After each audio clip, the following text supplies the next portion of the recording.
Баршаларыңызға қайырлы күн, менің сүйікті көрермендерім. Бүгін сіздерге өте оңай жасалынатын екі түрлі кекстің, яғни бір массадан екі түрлі кекстің жасалу жолын көрсететін боламын. Рецепті өте оңай және де қолжетімді заттардан тұрады. Міндетті түрде видеоны соңына дейін қарап, рецепті сақтап алып, жасап көруге кеңес беремін. Ең алдымен таза құрғақ ыдысымызға 3 жұмыртқамызды және де шекерімізді аз-аздан сала отыра, миксердің жай жылдамдығымен біздің шекеріміз бен жұмыртқамыз біркелкі масса болғанға дейін жақсылап миксерлеп аламыз.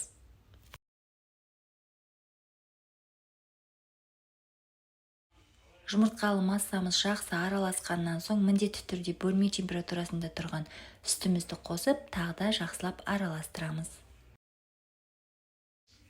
Келесі кезекте сұйық майымызды да қосып, миксердің жай жылдамдығымен жақсылап біркелкі масса болғанға дейін араластырып аламыз.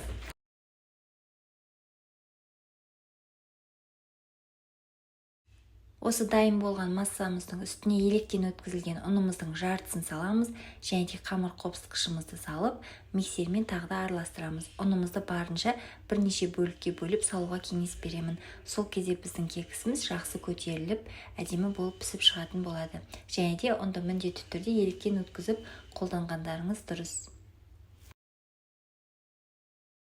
Дайын болған массамызды арнайы кекске арналған формамызға осы видеода көрсетілгендей етіп құйып шығамыз және де печкімізді алдын ала жақсылап қыздырып қоямыз. 180 градуста 15-20 минут аралығында пісіріп аламыз. Жалпы әркімнің печкісі әрқалай, сол себепті қарап тұрыңыздар, күйіп кетпесін.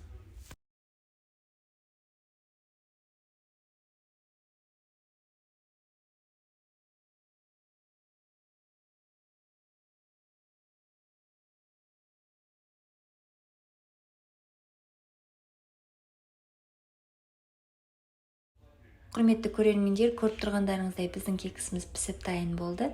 Өте жұмсақ, сондай нәзік және де өте дәмді болып шығады. Қазір сіздерге кесіп көрсететін боламын. Міндетті түрде осы рецептпен жасап көріңіздер, сіздердің отбасыларыңызға ұнайды деген ойдамын. Егер видеоны соңына дейін қараған болсаңыздар және де рецепт ұнаған болса, лайк басып, астына өз пікіріңізді қалдыруды ұмытпаңыздар.